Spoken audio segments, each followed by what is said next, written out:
pas de l'homme d'Aladin, même en plein air, y'a comme une odeur de cage à lapin. Un petit malin, si t'es un gars bien, je vais pas jouer le chien. Moi les soucis, on est soudés comme les sourcils d'Emmanuel Chien. Hey salut, donc petite vidéo pour essayer d'être un peu dans l'actualité pour une fois.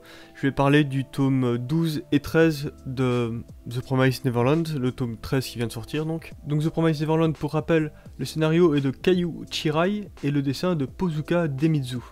Et c'est publié chez Kazé dans sa version française et dans sa version japonaise chez la Shueisha, chez The Shueisha, tout simplement. J'avais fait il y a pas longtemps une vidéo qui recoupait grosso modo l'histoire du tome 1 à 11, avec tout le premier arc de la ferme, et puis le moment de la chasse à Golden Pond. Vu que ce moment là est terminé, on passe une nouvelle étape de le récit, et ce manga est toujours aussi génial. Dans cette vidéo je vais spoiler les tomes 12 et 13, comme ça vous êtes prévenus, et aussi je vais essayer d'être un peu dans la continuité de la vidéo précédente au niveau des différentes réflexions que j'avais sur les thématiques du récit. Dans le tome 12 ça commence par une enquête sur base d'indices laissés par Minerva, comme toujours, on continue dans ce trip là, et en plus il y a un saut dans le temps qui se fait de presque d'un an et demi, quelque chose comme ça, donc les personnages ont un peu grandi. Et en plus, on nous donne à voir, et ça c'est vraiment cool, pour la première fois on voit la ville où habitent les démons, et donc ça nous plonge encore un peu plus dans leur quotidien et de les humaniser encore davantage. Voir que il y a des civils qui s'occupent juste à leur occupation, d'aller faire leurs courses sur le marché, et de vivre leur vie tout simplement. Et donc on peut apercevoir sur les établis des marchés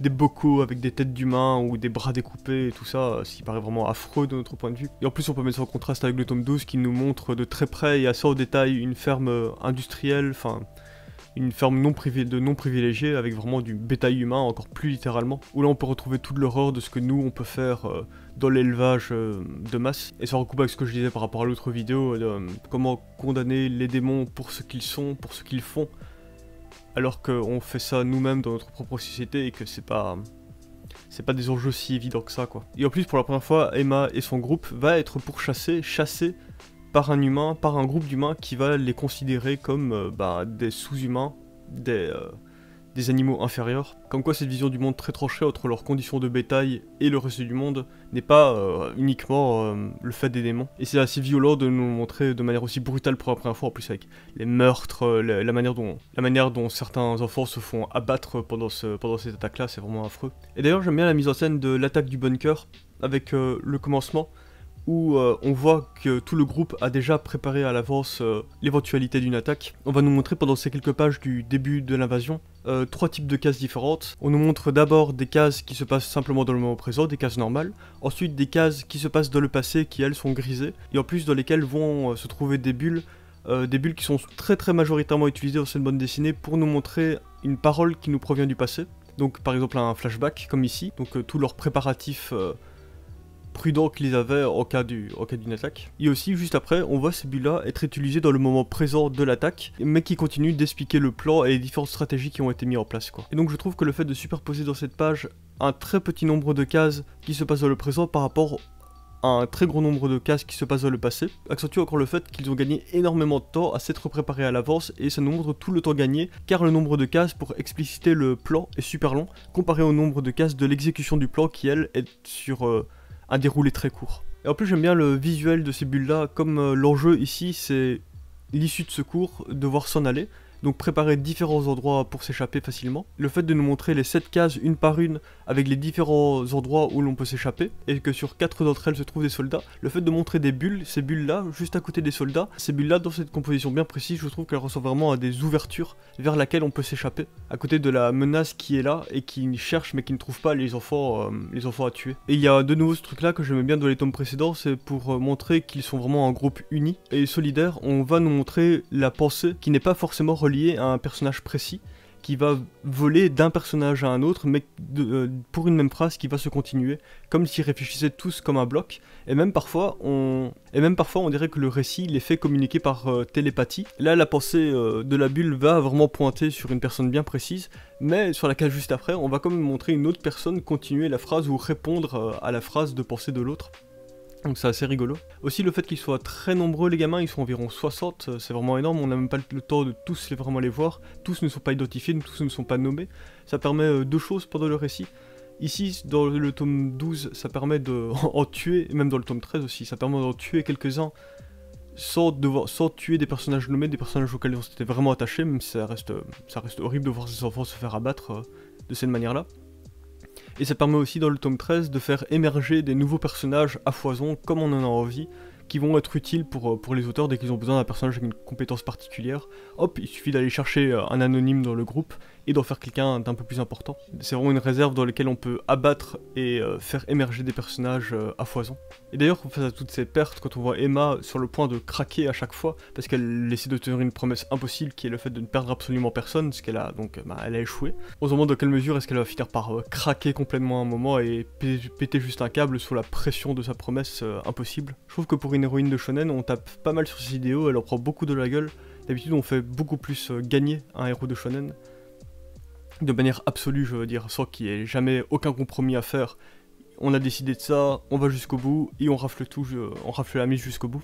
Ici, Emma contrôle beaucoup moins son univers que plein d'autres héros de shonen habituels. D'ailleurs, dans ce tome, j'étais content aussi de revoir un peu, enfin, des mamans.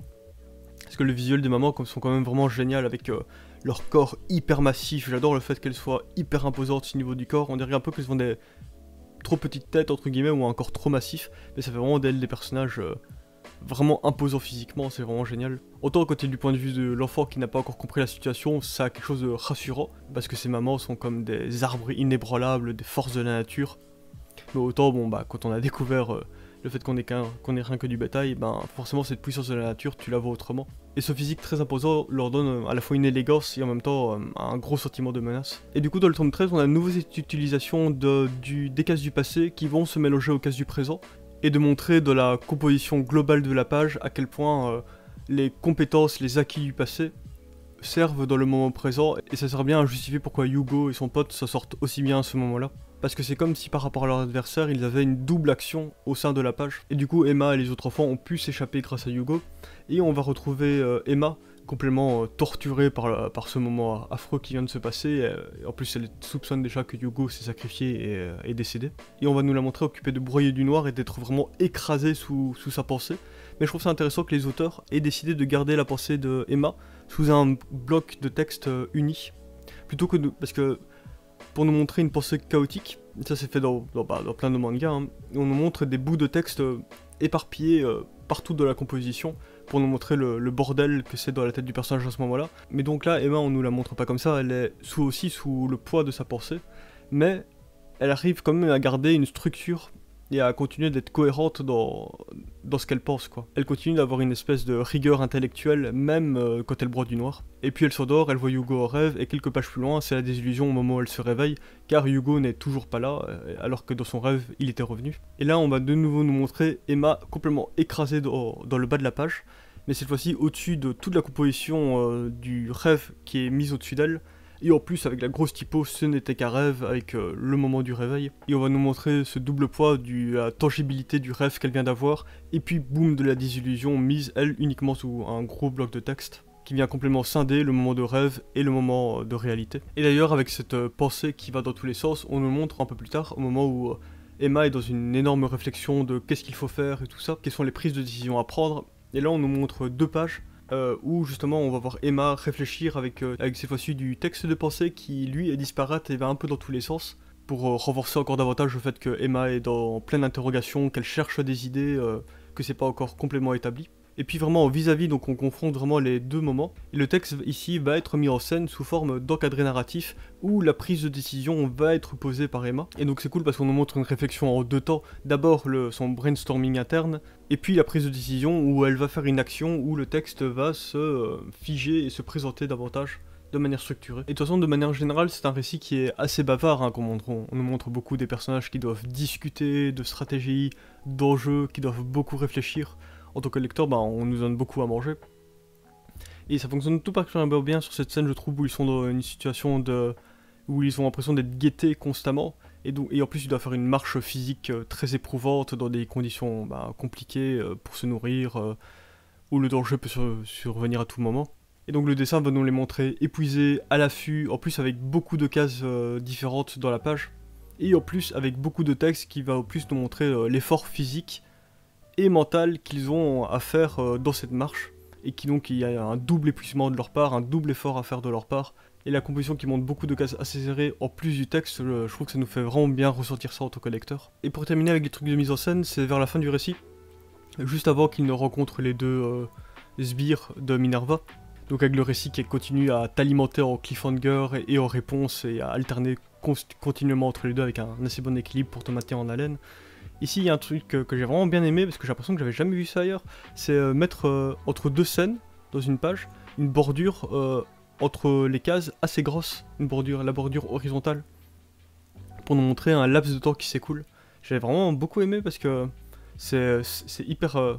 parce que ça paraît hyper évident quand tu le vois. En tant que lecteur, ben, tu comprends directement ce que l'auteur a voulu dire par là. Et pourtant, je pense pas l'avoir déjà vu ailleurs, peut-être que si. Mais comme ça, j'aurais pas d'exemple. Parce que dans les shonen neketsu de la Shueisha, j'ai l'impression que la plupart du temps, pour faire des transitions, quand c'est pas juste passer d'une case à l'autre, ou la seule transition c'est le fait de nous montrer une autre scène après une autre case, la plupart du temps maintenant, ce que les auteurs font, c'est prendre une case et sur la fin de cette case, découper en petites tranches qui se divisent comme des points de suspension ou un fondu pour faire une transition quoi. Et sur la case juste après, on nous montre à nouveau cette division mais qui elle se fait au début de lecture de cette case, donc pour introduire une nouvelle scène. Et donc en général c'est pour donc nous faire encore une fois une transition de scène pour nous passer d'un lieu géographique à un autre, d'un groupe de personnages à un autre. Eiichiro Oda fait énormément ça dans One Piece, même peut-être un peu trop, parfois c'est un peu gaffant. Mais en même temps, le mec, il gère énormément de personnages, énormément de lieux différents constamment, c'est vraiment le bordel en One Piece. Donc je comprends que le mec est en même temps peut-être obligé d'utiliser cette transition qui est hyper claire visuellement, où directement le cerveau fait « d'accord, on passe d'une scène à une autre, on n'a pas besoin de réfléchir », quitte à parfois appuyer trop lourdement avec ça, même quand il n'y en a pas vraiment besoin, même quand on comprendrait qu'on passe d'une scène à une autre sans cette transition graphique. Mais du coup, dans The Promised Neverland, j'ai trouvé ça vraiment très élégant, c'est une manière de faire. Simplement, bof, tu vas passer un peu plus loin dans ta page, quoi, tout simplement. Je trouve ça vraiment très chouette. Il y a un truc aussi que j'attends tout le temps dans ce manga, c'est les cris murmurés. C'est vraiment un truc que j'adore dans ce manga. Pour moi, c'est vraiment une des signatures de mise en scène du texte de Promised Neverland. Et ici, on y a droit quelques fois, donc c'est vraiment cool. J'aime toujours bien voir ça. Le fait de faire crier un personnage, mais à voix basse. Mais donc c'est pas vraiment un cri, c'est plus tout montrer que le chuchotement dit quelque chose de vraiment très intense. Et du coup souvent ces chuchotements sont dans des moments de panique. Et là c'est parce qu'il y a le soldat à lunettes taré qui revient après avec la gueule à moitié défoncée et tout ça. Et après avoir buté aussi quelques enfants supplémentaires en plus d'avoir réussi à avoir Yugo et son pote. Et c'est vraiment génial la mise en scène du texte, j'aime beaucoup avec le fait d'inverser certaines lettres. Comme quoi même les phrases qu'il prononce sont aussi, elles, défigurées, c'est vraiment rigolo. Et aussi la mise en scène de ce personnage en soi, on va nous le montrer de manière à ce qu'on va encore accentuer le fait qu'il est mutilé. En mettant une bulle qui vient complètement trouer son visage, ou aussi le fait de le couper complètement assez haut dans le corps, dans une case, et montrer sur la case juste en dessous son pied. Ça fait comme s'il était... composé comme un monstre de Frankenstein un peu bizarrement quoi. Et cette scène je trouve qu'elle apporte aussi un élément intéressant par rapport à une thématique centrale de Promised Neverland. C'est la hiérarchisation de ce qu'on est prêt à tuer ou ne pas tuer en tant qu'être humain. Et que Emma passe par différentes étapes. D'abord elle va tuer un animal, un oiseau qu'elle a chassé. C'est la première fois qu'elle tue quelque chose, qu'elle tue un être vivant. Et puis elle va tuer des démons, mais les démons les plus animaux, ceux qui n'arrivent pas à parler et tout ça. Et puis elle va tuer un ou des démons, je sais plus, mais anthropomorphiques, qui eux donc sont quasiment des humains au niveau de leur mental. Et puis enfin, là, elle arrive à la dernière étape, qui est le fait de tuer un être humain. Avec en plus toute la rigueur éthique que Emma essaie de se donner malgré la situation. On n'arrive pas encore au moment où elle va tuer un être humain, mais on sent que c'est un enjeu qui va finir par être confronté encore plus violemment à elle, où à un moment elle va pas pouvoir échapper à cette situation, où elle va devoir vraiment tuer un humain, ou alors il y aura des conséquences encore bien pires. Parce que là, Emma n'a pas dû faire de choix de tuer un humain, vu que le mec qui traitait les enfants de bétail a fini par être mangé comme une vulgaire proie, comme un vulgaire petit lapin face à... qui s'est mangé face à un renard, par exemple. Donc voilà, il y a un petit truc ironique assez rigolo face à cet humain aussi monstrueux, voire plus monstrueux que les démons eux-mêmes. Et d'ailleurs, ça va déjà en avoir une problématique intéressante qu'il va y avoir entre Minerva et Emma, les deux leaders, quoi. Avec le fait que Minerva, lui, est quelque chose de beaucoup plus sanglant, brutal dans sa démarche, alors que Emma, elle cherche à avoir des pourparlers avec le chef des démons. J'attends de voir. Minerva, lui, va carrément exploser des fermes avec les humains qui sont... de toute façon inaptes à vivre, c'est son argument en tout cas. Ils sont tellement débilisés qu'ils ne peuvent pas avoir de vie, et donc autre que cette vie de souffrance, et donc autant la couper net. Et ça, je pense que c'est un truc vers lequel Emma va faire un peu la gueule, elle va avoir un peu du mal à l'accepter, donc ça va être intéressant. Jusqu'à quel point le récit va obliger son héroïne de shonen à devoir faire des compromis sur ses idéaux. Je trouve ça vraiment très intéressant comme problématique, et je précise à chaque fois héroïne de shonen, parce que vraiment les héros de shonen sont encore une fois des personnages complètement entiers, qui ne connaissent pas le mot compromis. Et donc est-ce qu'on va tomber dans ce que Bolshevik a appelé le syndrome Magneto dans une de ses vidéos, c'est-à-dire que le méchant est en général la personne qui justement est dans le compromis, est prêt à payer des prix pour par exemple sauver des vies dans le cas de Minerva. Par exemple Minerva, il est prêt à sacrifier des humains pour atteindre son idéal de liberté. Là où Emma n'est certainement pas prête à faire ça, quoi. Donc est-ce que le récit va donner raison à Minerva face à l'horreur de la situation, ce compromis il est à faire, ou est-ce que le récit va finir par présenter Minerva comme un méchant de l'histoire, face à une Emma qui va réussir à atteindre tous ses idéaux sans devoir sacrifier aucun de ses principes. Moi je pense pas qu'elle va faire ça parce que ça me semble complètement peu réaliste, et contrairement à un récit où on va te présenter des héros parfaits qui vont pouvoir sauver la veuve et l'orphelin sans devoir faire le choix entre l'un et l'autre. Ici, The Promised Neverland me semble être un récit un peu plus cruel que ça, et donc ça va être très intéressant. Et j'attends beaucoup de la grandeur des bâtons dans les roues que va se prendre Emma au cours du récit. Du coup voilà, ce récit continue d'être vraiment génial, même si bon, j'ai pas encore réussi à retrouver le sommet de la première partie à Gracefield, et en plus après Golden Pond avait quand même avait pas à rougir non plus de Gracefield. Les auteurs avaient réussi à nouveau à mettre un moment assez génial dans le récit, malgré l'intensité de la première partie de The Promised Neverland. Donc là le récit continue d'être surprenant, en plus pour la première fois on tue des héros, avec Hugo et son pote, désolé je me souviens plus de ton nom, même si ce sont des adultes et pas des enfants qu'on tue, donc j'attends encore qu'ils tuent un enfant héros vraiment nommé, de la même manière qu'on pensait que Norman était mort. Donc ça j'attends encore de voir si le récit va me surprendre, parce que j'attends pas du tout que le récit en arrive là, donc je pense que ça va beaucoup mieux se passer que ça, malgré l'ambiance horrifique de The Promised Neverland. Ça reste un shonen quoi. Voilà, j'espère que cette vidéo vous aura plu, je vous remercie pour votre temps de cerveau, et vous dis à bientôt pour de prochaines vidéos.